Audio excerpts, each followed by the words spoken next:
Ora, a fé é o firme fundamento das coisas que se esperam e a prova das coisas que se não veem, porque por ela os antigos alcançaram o testemunho.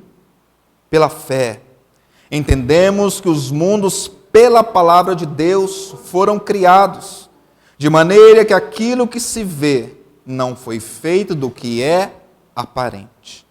Pela fé, Abel ofereceu a Deus maior sacrifício do que Caim, pelo qual alcançou o testemunho de que era justo, dando Deus testemunho dos seus dons, e por ela, depois de morto, ainda fala.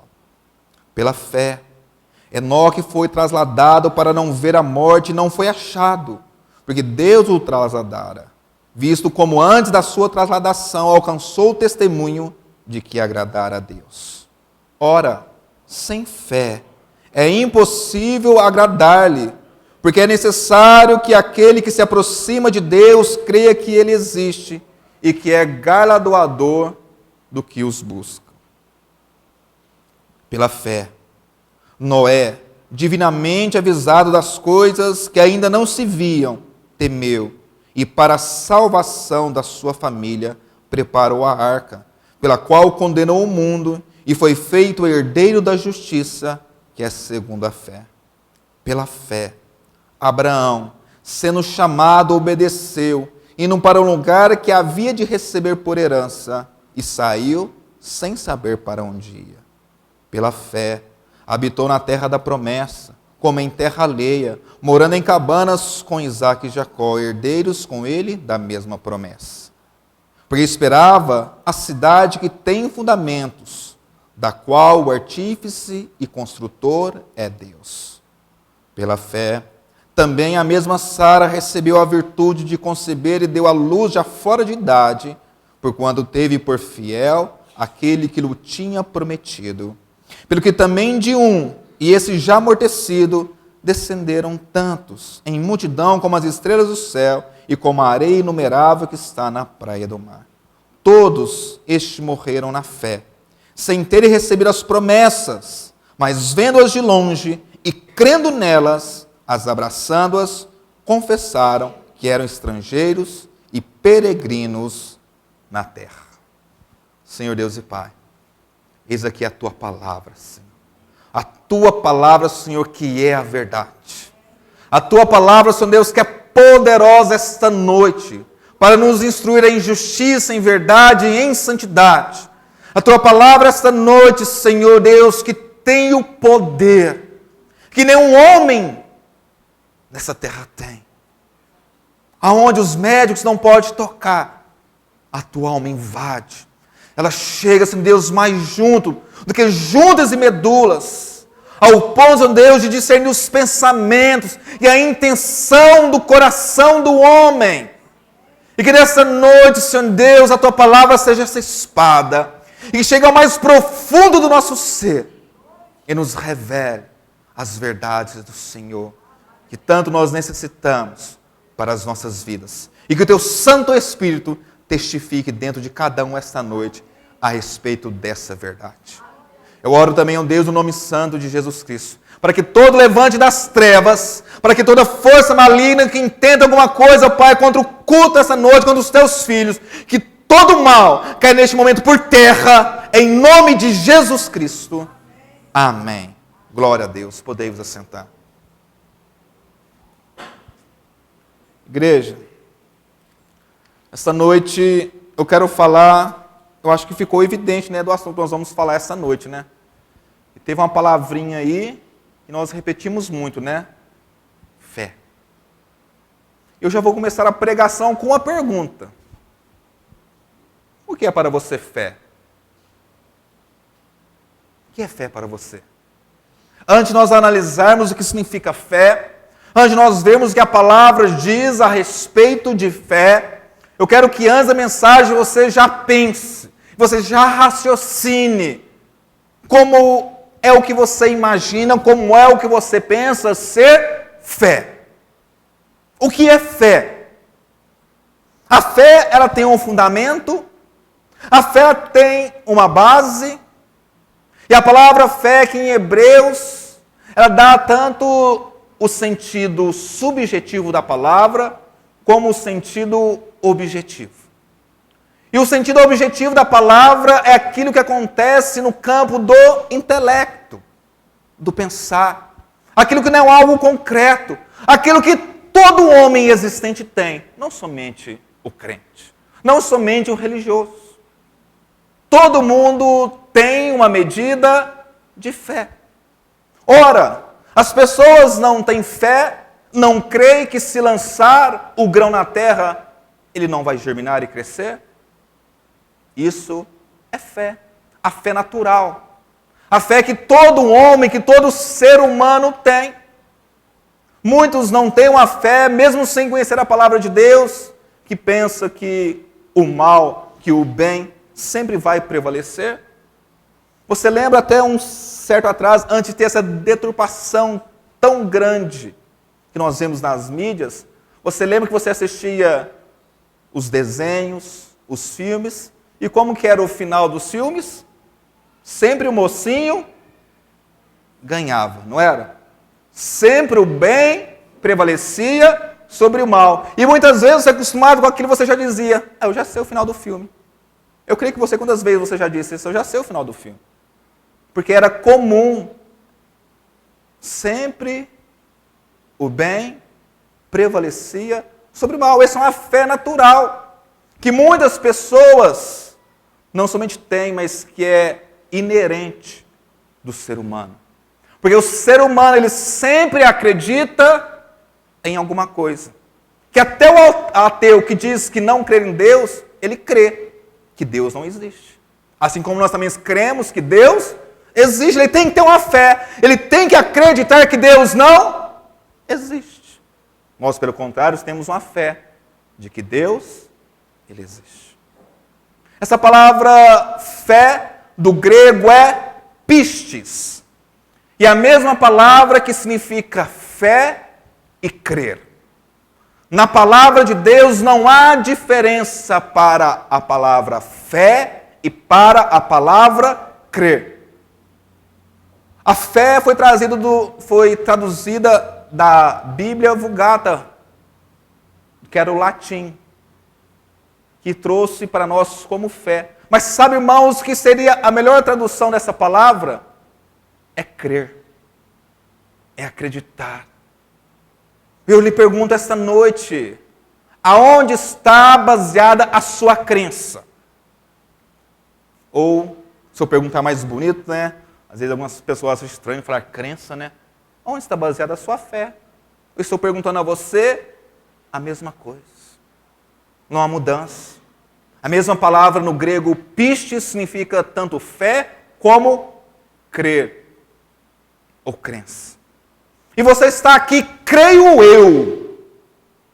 Eu tenho fé nisso, que eu creio nisso. Que você está aqui porque você tem fé, ou pelo menos assim deveria ser. Que você tem fé em alguma coisa. Eu creio que em alguma coisa você acredita. E por isso você está aqui. A não ser que você creia que não crê em nada. Ainda você tem que crer que não crê em alguma coisa. Quando na verdade, no fundo, você crê. Parece estranho isso, né? A palavra de Deus está dizendo que a fé, ela é um firme fundamento de coisas. De alguma coisa que se espera. Ora, irmãos, deixa eu lhe perguntar alguma coisa. E como você vai esperar algo se você não crer em algo? Ou deixa eu fazer uma pergunta diferente. Ou como você vai esperar algo se você não sabe que você vai receber alguma coisa? Ora, irmãos, eu creio que todo mundo tem uma fé. Quem compra na internet? Quem compra na internet? Levanta a mão. Nossa, pouquinhas pessoas compram na internet aqui na igreja, hein? Irmãos, quando você compra, você que compra na internet, então eu creio que você tem uma fé de que aquilo que você compra vai chegar. Porque eu não creio que você compra pensando que não vai chegar. É ou não é? Você compra achando que não vai chegar? Olha, irmãos, aí nós precisamos arrumar um psicólogo para você, se você compra achando que não vai chegar. Você está jogando dinheiro fora. E quem é hoje que joga dinheiro fora? Ninguém, né? Irmãos, eu quero que você comece a raciocinar o que é fé. Porque muitas pessoas estão vindo na igreja, elas creem em alguma coisa, mas muitas vezes elas não sabem no que crer. Porque essa palavra, como eu estava dizendo a você, ela tem tanto aspecto subjetivo que é a fé que qualquer um homem tem. Que é a fé que você, como eu disse, você lança o grão na terra e que ele vai crescer. Ou que é a fé que você compra na internet e você crê que ela vai chegar. É uma fé natural. Você não precisa de Deus para crer nessas coisas. Você tem apenas que crer, que acreditar. Mas por um outro lado, irmãos, a fé, a qual a palavra de Deus diz, não é apenas fé subjetiva. Não é fé apenas natural. Não é a fé que fica apenas no campo do intelecto, daquilo que você pensa. A fé, segundo a palavra de Deus, também é uma fé objetiva.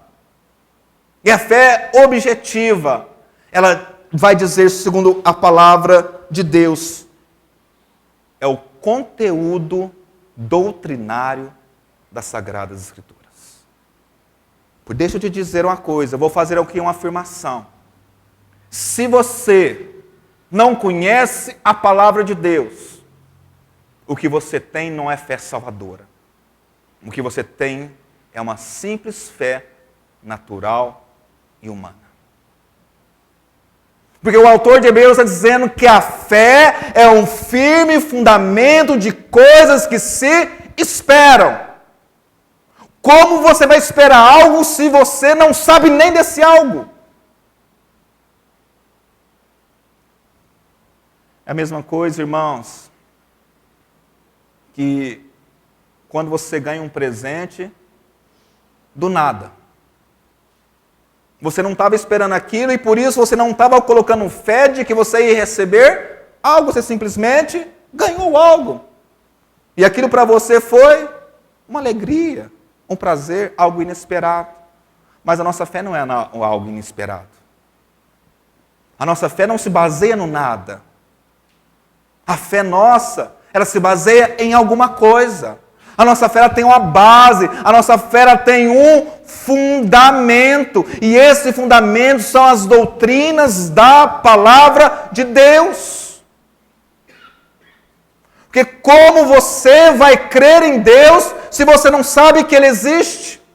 Porque tem muitas pessoas tendo fé, e eu quero falar hoje a respeito da fé salvífica. É o que nós estudamos em teologia, que fala fé salvífica. É a fé que salva. Porque tem muitos tipos de fé. Como eu disse a vocês, há uma fé natural, uma fé que todo homem tem. Mas o que eu quero falar com você essa noite é a respeito da fé que salva. E que fé é essa então, pastor? Que fé é essa que salva? É o que nós vamos discorrer essa noite. Conhecer a respeito da fé salvífica. Eu lhe pergunto a você, e aí? O que é isso? Será que eu tenho isso? Será que no que eu estou crendo é capaz para me salvar do lugar da ira de Deus? Porque tem muitas pessoas que creem, mas daquilo que elas creem não pode fazer nada por elas. Você já viu falar de alguém que crê em imagens? Em imagens? Já ouviu falar de alguém que crê em estátuas? E o que tais coisas, como diz a palavra de Deus, que tem olhos e não veem, boca e não fala, ouvidos mas não ouve, pés e não anda, mão e não pode apalpar. O que essas coisas podem fazer por você? O quê? Nada, mas não tem pessoas que têm fé nessas coisas? Tem ou não tem, igreja? E essas coisas têm o poder, a capacidade de salvá-las? Mas elas não têm fé? Então entenda uma coisa, não é qualquer tipo de fé que salva. Não é qualquer uma fé que salva. No que você tem fé, meu amado? Aonde você deposita as suas esperanças? Aonde você está firmado? Aonde a tua vida está embasada? Sobre o que você caminha? Não tem pessoas que creem em Buda, Allan Kardec, Confúcio, Maomé, Alá, e segundo as Sagradas Escrituras, o que os tais podem fazer por eles? Nada. Mas eles não têm a sua fé? A igreja, 3 grandes religiões monoteístas no mundo: cristianismo, o Islã, o islamismo, e qual outra? O catolicismo. São as 3 grandes religiões monoteístas do mundo. Se você tirar essas 3 irmãos, você vai encontrar uma miríade, milhares e milhares de doutrinas, de religiões, de seitas, que dizem crer em alguma coisa e têm a sua crença, têm a sua fé nessas coisas. Mas a palavra de Deus diz que só um pode salvar. Que só um é o Salvador. Ele é Jesus, o Filho de Deus. É aquele que foi anunciado desde a criação do mundo. É aquele ao qual a palavra diz dele que ele estava no princípio com Deus. Lá em João 3 vai dizer, e que todas as coisas foram feitas por meio dele, e sem ele nada do que foi feito se fez. Diz que Jesus veio a este mundo, o Emanuel, o Deus conosco, o Verbo que se fez carne e habitou entre nós, e vimos a sua glória como a glória do unigênito Filho de Deus.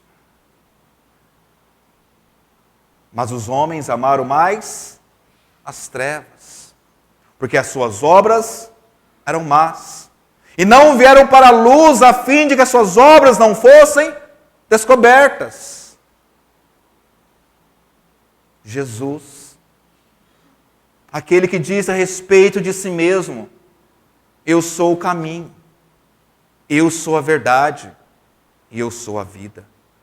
Ninguém vai ao Pai se não for por mim. Aquele que os autores do Novo Testamento disseram que ele é o único mediador entre Deus e os homens, que não há outro. Aquele que se fez maldição por nós e, suportando a afronta, foi crucificado na cruz. Como ovelha muda, foi levado perante os seus tosqueadores e não abriu a boca. Aquele que diz, Isaías, o profeta, que nele ele foi feito maldição. E o castigo que nos traz a paz estava sobre ele. E pelas suas feridas nós fomos sarados. Meu amado, deixa eu lhe dizer alguma coisa. Se você não conhece a palavra de Deus, você que está aqui essa noite, você crê em quê? Porque o mesmo profeta Isaías disse, como ouvirão se não há quem pregue? E como pregarão se não forem enviados? Ora, irmãos, mas a cada dia tem sido levantado mais homens e homens de Deus para anunciar e pregar a palavra. E eu creio que você tem ouvido a palavra de Deus. E a fé em nossos corações, ela só pode ser gerada Só pode ser gerada através do ouvir a palavra de Deus. Porque se a sua fé não vem pelo ouvir e ouvir da palavra de Deus, o que você tem é uma fé natural. É uma fé, você tem fé, mas eu lamento em dizer que essa fé não pode te salvar. Porque somente a fé no Filho de Deus, em Jesus, é a fé que te salva. Então você consegue compreender que você tem fé? Você consegue compreender que muitas vezes quando você olha para as nuvens e vê que as nuvens estão carregadas, trovejando, e vem aquela brisa fria, você tem fé que vai chover. Mas o que essa fé tem a ver com a tua salvação? Nada. Essa fé não te salva. Essa fé que você tem que lança semente na terra e que vai crescer, essa fé não te salva. Essa fé em estátuas, em imagens, essa fé não te salva. Essa fé que você tem em tudo aquilo que não é concernente à palavra e às doutrinas da palavra, não te salva. Ora, está dizendo a palavra de Deus, a fé é um firme fundamento de coisas que se esperam. Então não estou perguntando para você como um homem natural, eu estou perguntando para você como um cristão. O que você espera da sua vida? Aonde você quer chegar? O que você quer alcançar? Essa vida aqui para você significa o quê? Você está aqui só de passar? Você está aqui, vai levando a vida, deixa a vida me levar, a vida leva eu? Vou empurrando com a barriga? Aonde você vai chegar desse jeito? Aonde você quer chegar? Porque a palavra de Deus nos revela, nos mostra, nos declara que eu e você somos seres eternos. E que a nossa vida não acaba com a morte do corpo. Que eu e você vamos perdurar por toda a eternidade. E que na eternidade vai haver dois lugares, o lugar onde está a presença de Deus e o lugar da ira de Deus. E eu falando aos meninos do batismo, eu disse para eles, tomem cuidado, meninos, porque agora o batismo é uma profissão de fé. E vocês agora vão professar que vocês são uma nova criatura, que o batismo simboliza a morte e o novo nascimento. Que agora vocês estão surgindo, nascendo para a glória de Deus, não vivam para a glória de Deus. Porque, irmãos, eu e você somos seres eternos. E aonde você pensa, será que você pensa nisso? Será que isso passa na sua cabeça? Ou você está tão envolvido com as coisas dessa vida que sequer pensa na vindoura? Será que esse mundo tem te abafado tanto, tem te tomado tanto atenção, que você se esquece de olhar para a palavra de Deus?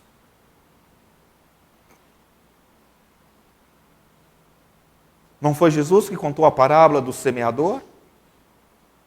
Que saiu um semeador a semear, parte da semente que a palavra caiu na beira do caminho, outra parte caiu entre as pedras e outra entre os espinhos.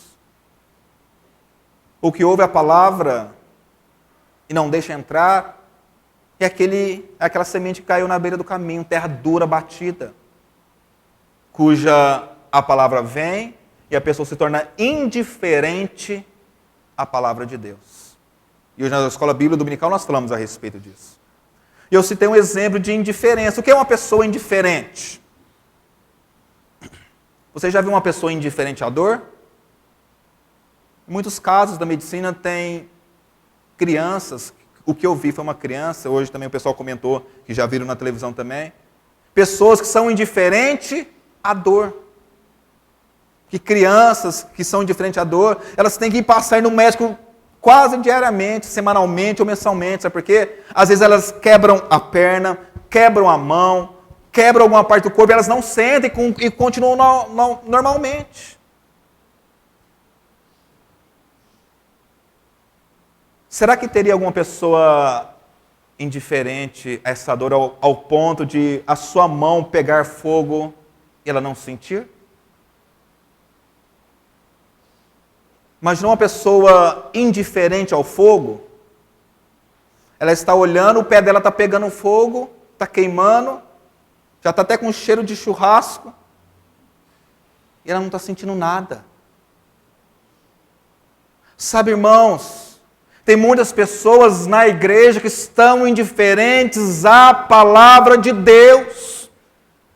É como a terra batida no meio do caminho em que a semente é lançada e a palavra de Deus não desce aos seus corações.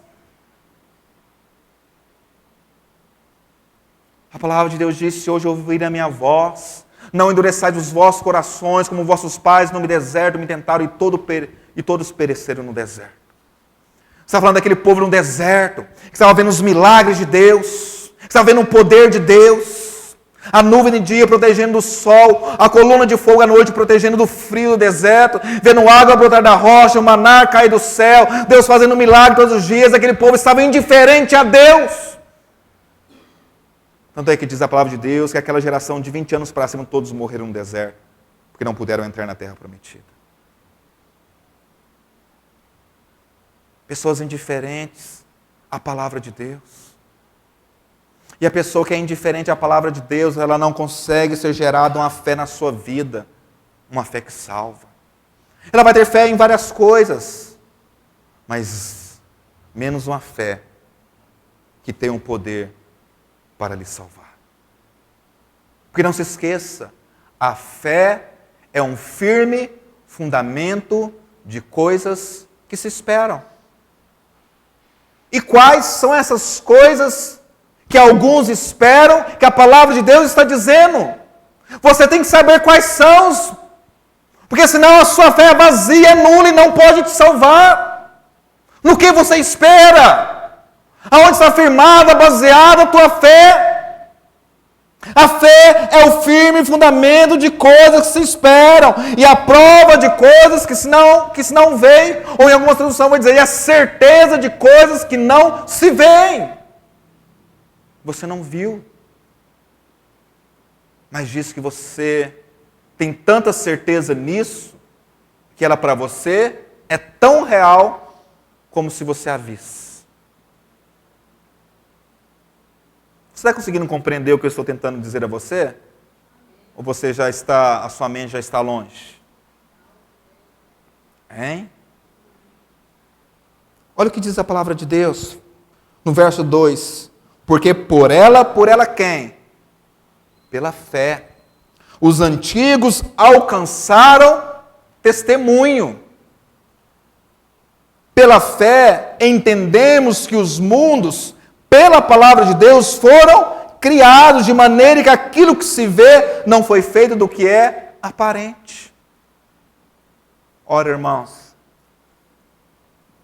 tem muitas pessoas que creem que o homem veio do macaco, né? E que nós nascemos de uma sopa primordial, onde havia só 4 elementos, e dali o homem surgiu.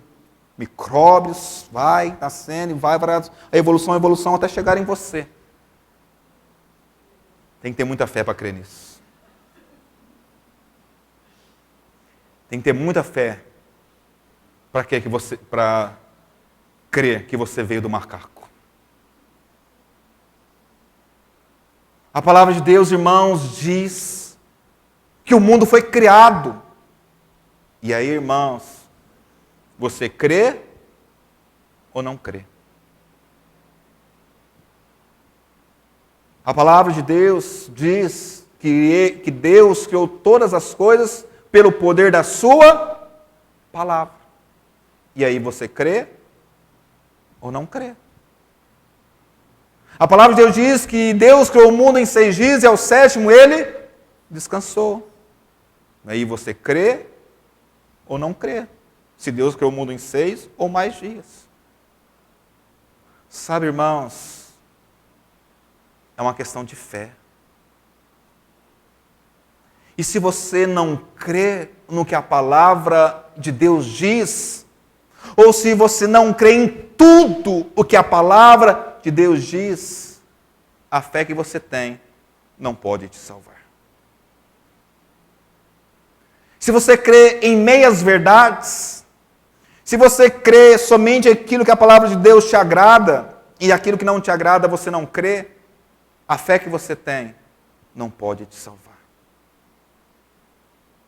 Porque a fé que salva é a crença na palavra de Deus. O apóstolo Paulo vai dizer que o Evangelho, que é as boas novas, é o poder de Deus para salvação.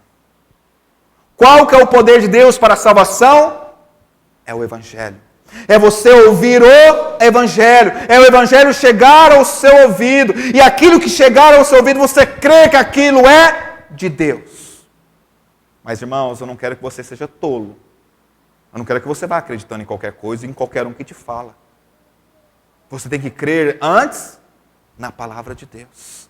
Sabe por quê, irmãos? Tem muitas pessoas que estão crendo em homens, que estão colocando a sua fé em homens, em instituições, e essa fé deles vão levá-los para o inferno. Porque não é a fé na palavra de Deus. No que você está crendo, meu amado? Você está crendo em algo que você ouviu? Que você ouviu falar? Paulo, quando pregava em Bereia, ali estavam homens, cristãos diferentes. Homens e mulheres, que tomavam uma postura diferente. Paulo diz que toda vez que Paulo pregava, os bereanos chegavam em casa e iam pesquisar na palavra, nos manuscritos que eles tinham, se aquilo que Paulo pregava era a verdade. Tome cuidado, irmãos. Não vai crendo em qualquer um que te fala as coisas. Porque a palavra de Deus, ela é a verdade. Porque por esse motivo, tem muitas pessoas que estão tendo fé, mas fé em algo que não lhes pode salvar. Estão tendo fé em imagens. Estão tendo fé em homens. Estão tendo fé em pastores, que a palavra de Deus chama de lobos devoradores, que não estão preocupados com a salvação das ovelhas, mas em sim o que as ovelhas podem lhe oferecer. Meu amado, eu gostaria muito que você, hoje, ao chegar na sua casa, você fosse testificar a respeito de tudo que eu tenho falado aqui. Porque, irmãos, isso seria tão bom quanto para mim, quanto para você. Que para você iria pesquisar, você ia aprender mais. E se você achasse alguma coisa errada, você poderia me corrigir, para que eu também não perca a minha salvação. Mas hoje, irmãos, as pessoas sequer querem fazer um exercício de saber, de pesquisar se aquilo que elas estão ouvindo realmente pode lhe salvar ou não. Você, irmãos, pesquisa tantas coisas na internet a respeito daquilo que lhe agrada. Quando você vai comprar algo, você pesquisa em site tal, site A, B, C, D, F, Z, aí acaba o alfabeto, você inventa mais letras, de tanta pesquisa você faz para ver se vai comprar com preço mais barato. Mas, irmãos, uma coisa mais valiosa do que dinheiro neste mundo, que é a tua alma. Que a palavra de Deus diz que não há dinheiro neste mundo que pode comprar uma alma. Que o valor de uma alma é um valor que nem as maiores riquezas deste mundo têm o poder de comprar. A sua alma é valiosa. E se você pesquisa tanto a respeito dessas coisas, as mulheres, né, às vezes vão lá pesquisar a respeito de maquiagem, como fazer uma maquiagem bonita, né? Como deixar o cabelo bonito, e pesquisam. né? Outras vão lá pesquisam, né, a respeito de como fazer um bolo gostoso, uma receita boa. Nada de errado, irmãos, que faça mesmo. Mas pesquise mais a respeito da tua salvação, a respeito da tua vida. Os homens vão lá, né, pesquisam a respeito de carro, né? Como deixar o carro bonito, né, como tirar o arranhado do carro. Alguns vão lá e pesquisam a respeito de cabelo, né, corte de cabelo, né? Então, uns cabelos diferentes aqui na igreja, irmãos. Glória a Deus. Né? Alguns vão lá pesquisar a respeito de sapato, não é? Mas se você tem pesquisado, buscado a respeito da coisa mais valiosa nessa vida, que é a tua salvação, você tem se importado com isso? Porque esse mundo é passageiro, igreja. Nesse mundo todas as coisas passam, mas a única coisa que não passa é a palavra de Deus. Céus e terra passarão, mas a minha palavra não passará. Aonde está afirmada a tua fé? Aonde você está colocando a tua fé? Naquilo que um pastor disse somente? Naquilo que um homem disse? Naquilo que um padre disse? Naquilo que um bispo disse? Naquilo que um apóstolo disse? Naquilo que um amigo do trabalho disse? Naquilo que um amiguinho da escola disse? Aonde você está colocando a tua fé, meu amado? No que você está crendo? Só há um tipo de fé que salva, e é a fé no Filho de Deus. Só há uma fé.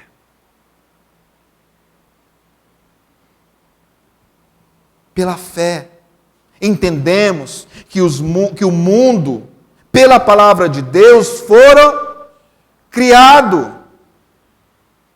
Ora, irmãos, você crê no Big Bang? Eu não creio. Para mim foi Deus que criou todas as coisas. Eu creio, irmãos, no que a palavra de Deus diz.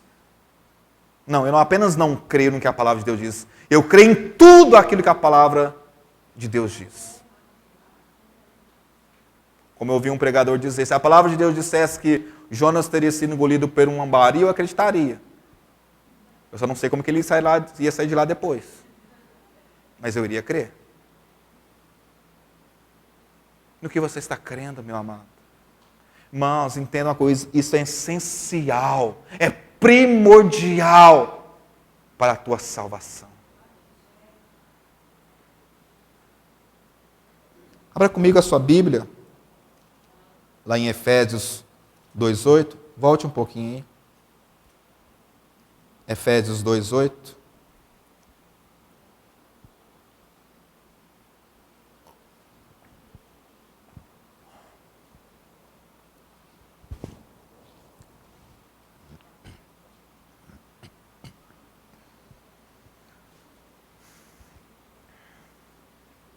Um dos textos chaves que fala a respeito de salvação e de fé. Efésios 2:8. Todos encontraram? Diz assim a palavra de Deus: porque pela graça sois salvos por meio da fé. Isso não vem de vós, é dom de Deus. Não vem de obras, para que ninguém se glorie. Como é que eu e você somos salvos? Oi? Eu e você somos salvos pela graça de Deus. O que é a graça de Deus? Em grosso modo, nós poderíamos dizer que a graça de Deus é o favor de Deus para conosco que nós não merecemos. É o favor imerecido de Deus para com o pecador, para com o falho, para com o mundano, para com o sujo. A graça de Deus é isso. É o amor de Deus para com aqueles que eram inimigos dele. E você sabe aonde se expressa isso? Está com a sua Bíblia aberta ainda? Então vamos ler a partir do verso 1. Vamos ver a nossa natureza. E vos, Efésios 2:1, e vos vivificou, isto é, e vos deu vida estando vós mortos em ofensas e pecados, em que noutro tempo andaste segundo o curso deste mundo, segundo o príncipe das potestades do ar, do espírito que agora opera nos filhos da desobediência, entre os quais todos nós também antes andávamos nos desejos da nossa carne, fazendo a vontade da carne e dos pensamentos, e éramos por natureza filhos da ira, como os outros também. Nós vamos continuar, mas para por aí. Esse é um retrato meu e teu, antes de conhecermos a Jesus. Eu e você estávamos mortos. Mas como é que eu estou vivo se eu estava morto? Não, irmão, não está falando de morte física, está falando de morte espiritual. Que Romanos 3, 23 ou 8, 23 diz que todos pecaram e destituídos estão da glória de Deus. Que o salário do pecado é a morte. Antes de eu e você virmos ao conhecimento de Jesus, o Filho de Deus, eu e você estávamos mortos. E mortos aonde? Mortos em ofensas, coisas que ofendiam a Deus, atitudes que ofendiam a Deus, palavras que agradavam a Deus, isto é, um modo de viver que ofendia a Deus. O nosso modo de viver, antes de conhecer a Jesus, ofendia a Deus, a sua santidade, a sua pureza e a sua retidão. O modo do ímpio viver ofende a Deus. Ainda que ele tenha as maiores boas intenções, ainda que ele pratique obras de caridade, o seu modo de viver ofende a Deus, porque não agrada a Deus. A palavra de Deus diz lá em 1 Coríntios 13, onde é que eu tivesse o dom de línguas e não tivesse amor, de nada adiantaria. Seria como um sino que tine e não sente nada. Ainda que eu desse o meu corpo para ser vendido, para ser queimado, e não tivesse amor, de nada adiantaria. Ainda que eu pegasse todos os meus bens e vendesse e desse aos pobres, de nada adiantaria. Eu e você, antes de conhecer a Jesus, o nosso modo de viver, ainda que estávamos recheados de boas intenções e obras de caridade, o nosso modo de viver ofendia a Deus. E nos vivificou, estando nós mortos em ofensas e pecados. Nosso modo de viver ofendia a Deus. O que nós praticávamos era o pecado. E por isso estávamos mortos. Ele vai dizer, em que no outro tempo, lembra, irmãos, a carta que é destinada à igreja que está em Éfeso. Aqui o apóstolo Paulo está escrevendo a uma igreja. Está dizendo a uma igreja, não está dizendo ao mundo, não está dizendo aos ímpios, está dizendo à igreja. É para você, é para mim esta palavra. Nós estávamos mortos em ofensas, nosso modo de ver ofendia a Deus. Porque nós não praticávamos coisa boa alguma. E o que praticávamos era para a nossa glória e não para a glória de Deus. Nós estávamos mortos em ofensas e pecados, e andastes segundo o curso deste mundo. Nós andávamos segundo o curso deste mundo. O que esse mundo dita, o que esse mundo mostra, era assim que nós seguíamos. Não apenas isso. Segundo o príncipe das potestades do ar, do espírito que agora opera nos filhos da desobediência. Irmãos, não sinta ofendido pela palavra de Deus. Crê que ela é a verdade. É a palavra. Ou você crê, ou você não crê. A palavra de Deus diz que o meu modo, antes de conhecer a Jesus, tudo o que eu fazia ofendia a Deus. O meu respirar ofendia a Deus. O meu viver ofendia a Deus. O meu caminhar ofendia a Deus. O meu falar ofendia a Deus. Eu não servia para nada. Não prestava para nada. Você consegue compreender a dimensão do amor de Deus? Você consegue compreender a dimensão do amor de Deus? Em que Ele nos amou, estando nós ainda mortos em ofensas e pecados. Antes, andávamos nos desejos da nossa carne e dos pensamentos, e éramos por natureza filhos da ira. Sabe, irmãos, o que estava destinado a mim e a você antes de conhecer a Jesus? Tomar do cálice da ira de Deus. A ira de Deus. Você sabe aonde é o lugar da ira de Deus?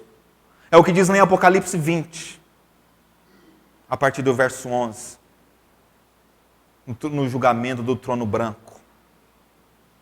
É o lugar onde o falso profeta vai estar, a besta vai estar, o diabo vai estar, Satanás vai estar, e também a morte e o inferno também vão estar. Até a morte, irmãos, e o inferno vão ser jogados no lago de fogo e enxofre, juntamente com aqueles que não forem achados seus nomes escritos no livro da vida. Irmãos, no inferno hoje quem reina é o diabo e Satanás. E ele lá faz a festa. Ele lá ele domina. Mas ele vai estar num lugar pior que o inferno, onde ele vai sofrer e padecer. Que é o lugar da ira de Deus. Que a palavra de Deus revela como o lago de fogo e enxofre. Agora, irmãos, imagina se o diabo, ele nada no inferno, como as pessoas nadam na praia, né? Que é bom demais nadar na praia, na piscina, né? Na água doce, né? O diabo nada no inferno, está lá, estou bronzeando no inferno, lá, bonitão lá. E isso para o inferno, para nós, é algo terrível. Agora imagina no lago de fogo e enxofre, onde o diabo vai sofrer e vai padecer. Imagina aqueles que forem para este lugar. Não é brincadeira, não. Éramos, por natureza, filhos da ira. Da ira. A nós estava destinado à ira de Deus, como aos outros também. Mas Deus, verso 4, que é riquíssimo em misericórdia, pelo seu muito amor com que nos amou, estando nós ainda mortos em ofensas, nos deu vida com Cristo. Ora, irmãos, olha como Deus nos amou. Você acha que Deus te chamou, te escolheu porque você era bonzinho? Você acha que Deus te escolheu e te amou porque você não matava, não roubava e não bebia? Coitado de você. Tire esse pensamento satânico, demoníaco da sua vida. Eu e você, antes de conhecermos Jesus, o nosso respirar ofendia a Deus. E Ele te amou quando você estava morto em ofensa e em pecado. Ele te amou. Ele te escolheu. Ele te chamou. Ele te ofereceu. Tem te oferecido a vida eterna. A nova vida que há em Cristo Jesus. É por isso que o apóstolo Paulo fala que as coisas velhas ficaram para trás, agora tudo se fez novo. Que agora você deve viver em novidade de vida. E no verso 6 ele diz, e nos ressuscitou juntamente com Ele, e nos fez assentar nos lugares celestiais em Cristo, para mostrar nos séculos vindouros as abundantes riquezas da sua graça, pela benignidade para conosco em Cristo Jesus. Olha, irmãos, quanto Deus é maravilhoso. Meu amado, deixa eu te dizer uma coisa, você não é digno do ar que você respira. Se os seus órgãos estão funcionando corretamente, dê glória a Deus. Se você pode enxergar, glorifica a Deus.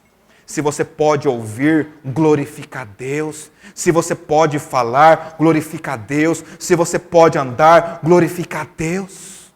Que até esse ato involuntário de respirar e do seu coração bater não vem de você, vem de Deus. Que a palavra diz que dele, por ele e para ele são todas as coisas. Até esse ar que você respira não é teu. Até as funções do teu corpo que você não controla. Vem de Deus. Aí você, às vezes o pastor pergunta, quem tem uma bênção para contar? Irmãos, nós tínhamos que cair com o rosto em terra, glorificando e exaltando a Deus, que Deus a cada dia tem cuidado de nós. E a palavra de Deus diz que as misericórdias de Deus, a causa de nós não sermos consumidos pelo inimigo. Ele é o Pai das misericórdias, o Deus de toda misericórdia. E a misericórdia de Deus é a causa de nós não sermos consumidos pelo inimigo, pelo diabo e Satanás. Porque ele entende contra a sua vida diariamente, ele quer acabar com você, ele quer te destruir.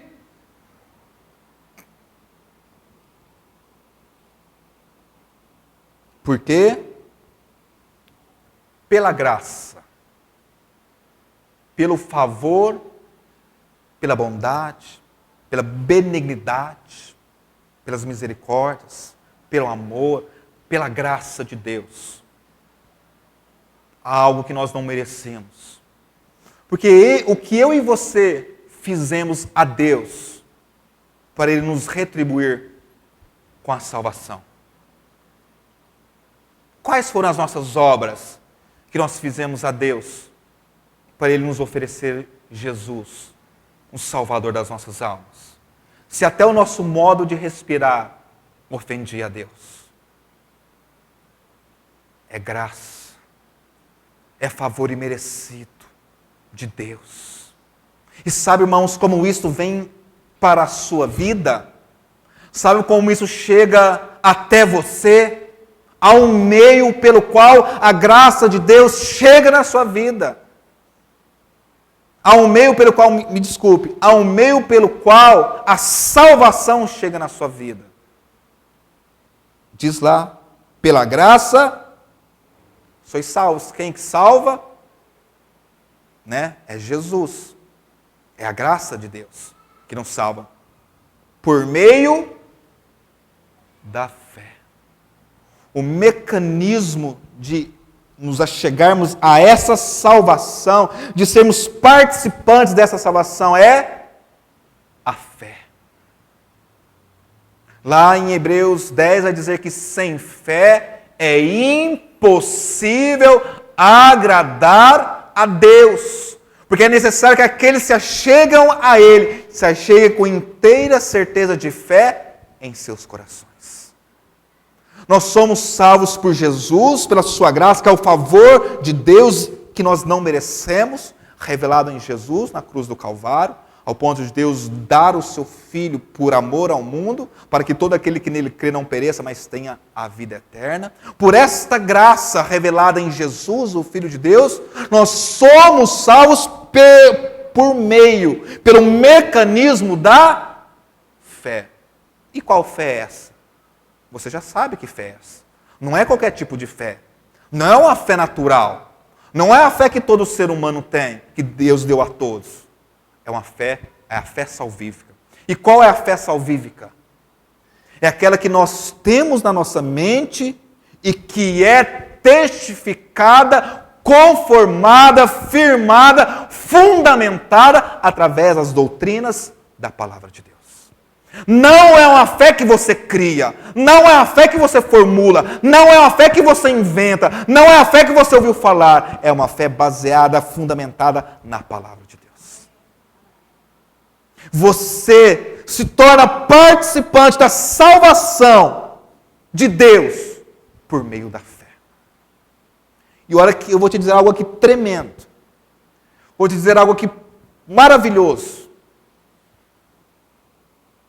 Diz lá na metade do verso 8, a parte B do versículo diz: e isso não vem de vós. Sabe o que significa isso, irmãos? Sabe essa fé que você tem em crer na palavra de Deus? Não veio de você. Não partiu de você. Antes foi Deus que gerou em teu coração. Sabe por quê? Paulo diz que o homem natural não compreende as coisas de Deus. Porque a palavra de Deus se discerne espiritualmente. É por isso que para o homem natural a palavra de Deus é loucura. O homem natural é aquele que está dizendo aqui que estava morto em ofensas, em pecado. Como o homem natural, afastado, morto, poderia buscar alguma coisa de Deus? Nunca, jamais. De forma alguma. De maneira alguma. Porque a palavra de Deus diz que antes eu e você andávamos nos desejos da nossa carne, segundo o curso deste mundo, segundo o príncipe da potestade do ar, que agora opera nos filhos da desobediência. Eu e você, por nós mesmos, pela nossa própria força, pelo nosso próprio intelecto, nós nunca jamais buscaremos a Deus, mesmo porque nós não o conhecemos.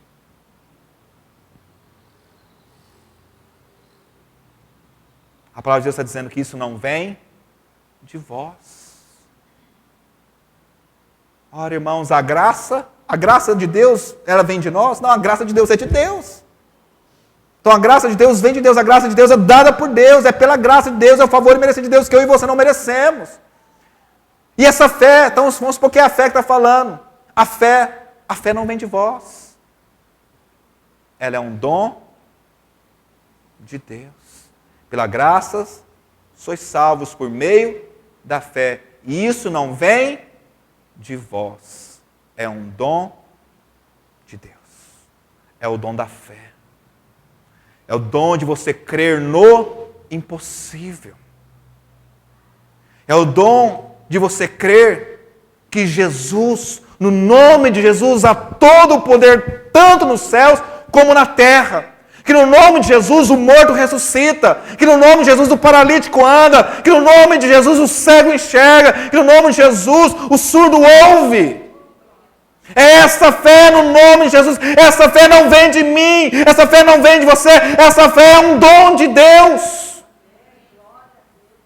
Ela provém de Deus.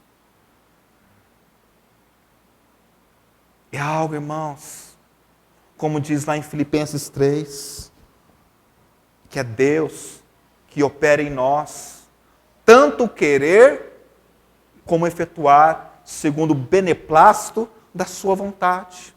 Que Deus opera em mim e você o que Ele quer, segundo Ele bem entende. Quem vai falar alguma coisa contra Ele? Quem? Opera no Deus. Quem impedirá? Ora, irmãos, você precisa começar a aprender algumas verdades na sua vida, para que o diabo não venha roubar a tua salvação. Lá no capítulo 11, que é conhecido como capítulo dos heróis da fé, em Hebreus 11, vai falar que aqueles homens alcançaram aquilo que lhes fora prometido, porque eles creram.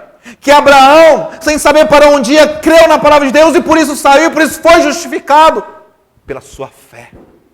Pela sua fé ele foi justificado.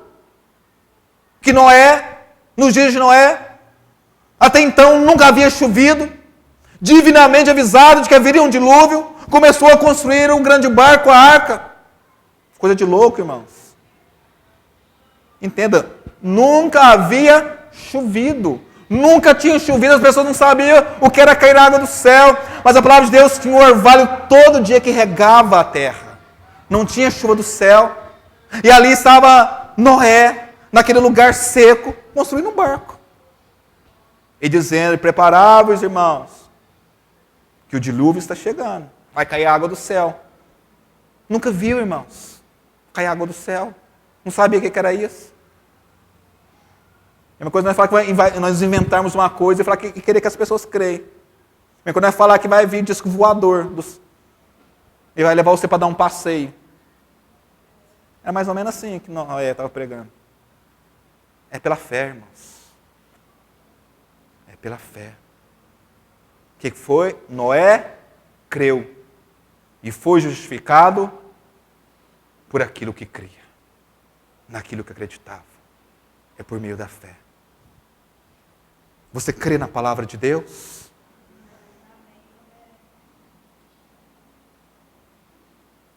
Você crê na palavra de Deus, igreja?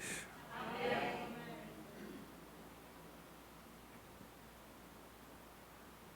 Então conheça essa palavra.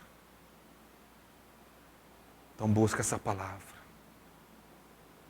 Oséias diz, meu povo está morrendo por falta de conhecimento e de conhecer a palavra. O Novo Testamento diz, errais em não conhecer as Escrituras. O povo de Deus está tentando progredir, mas não está conseguindo, porque não conhece a palavra. Salmo 119, verso 105 diz, lâmpada para os meus pés é a tua palavra e luz para os meus caminhos. Às vezes, o que você está tentando fazer na vida não está dando certo. é por falta de conhecer a verdade. Porque quando você conhecer a verdade, ela vai iluminar e aclarar os seus caminhos. Às vezes as coisas na sua vida não estão dando certo. É porque está faltando você conhecer o que é o certo. O certo e o correto é a palavra de Deus. É a verdade. Jesus diz: conhecereis a verdade. E essa verdade te libertará. Jesus, certa vez, ele disse para os seus discípulos: vós já estáis limpos pela palavra que eu vos tenho falado. A palavra de Deus é a verdade que limpa, purifica, transforma, restaura, cura. Porque pela palavra de Deus nós conhecemos o Deus da palavra.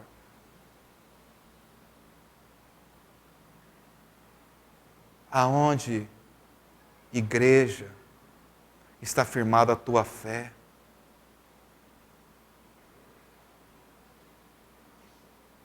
Se nós fôssemos pedir para cada um explicar qual é a sua fé, aqui cada um iria dizer uma coisa. Mas se nós fôssemos pedir para explicar o que diz a palavra de Deus a respeito da fé, a resposta deveria ser toda igual. Porque é só uma verdade. Só há uma palavra. Só há uma fé. Só uma fé que salva. E essa fé está no Filho de Deus. Está em Jesus. Mas não adianta, irmãos, você falar que crê em Jesus, que acredita em Jesus, se a tua vida não condiz com aquilo que você diz crer. Essa palavra, irmãos, é de suma importância para que eu e você não venhamos perder aquilo que Deus gratuitamente nos está oferecendo. A salvação. É de graça. Você não precisou fazer nada. Você não precisou ser uma pessoa melhor para crer, porque quando Deus te chamou, você estava morto em ofensa e pecado. Você não precisou fazer nada. Mas agora o que você precisa fazer é continuar a crer. É continuar crendo. É continuar colocando essa palavra de Deus em prática na sua vida. Porque Ezequiel, ele teve uma visão. Ele teve uma visão de um rio. E nesse rio, ele começou a caminhar por esse rio e diz a palavra de Deus que os rios estavam ali nos artelhos, no calcanhar. E caminhou ele mais 500 metros. E dava ali nos joelhos.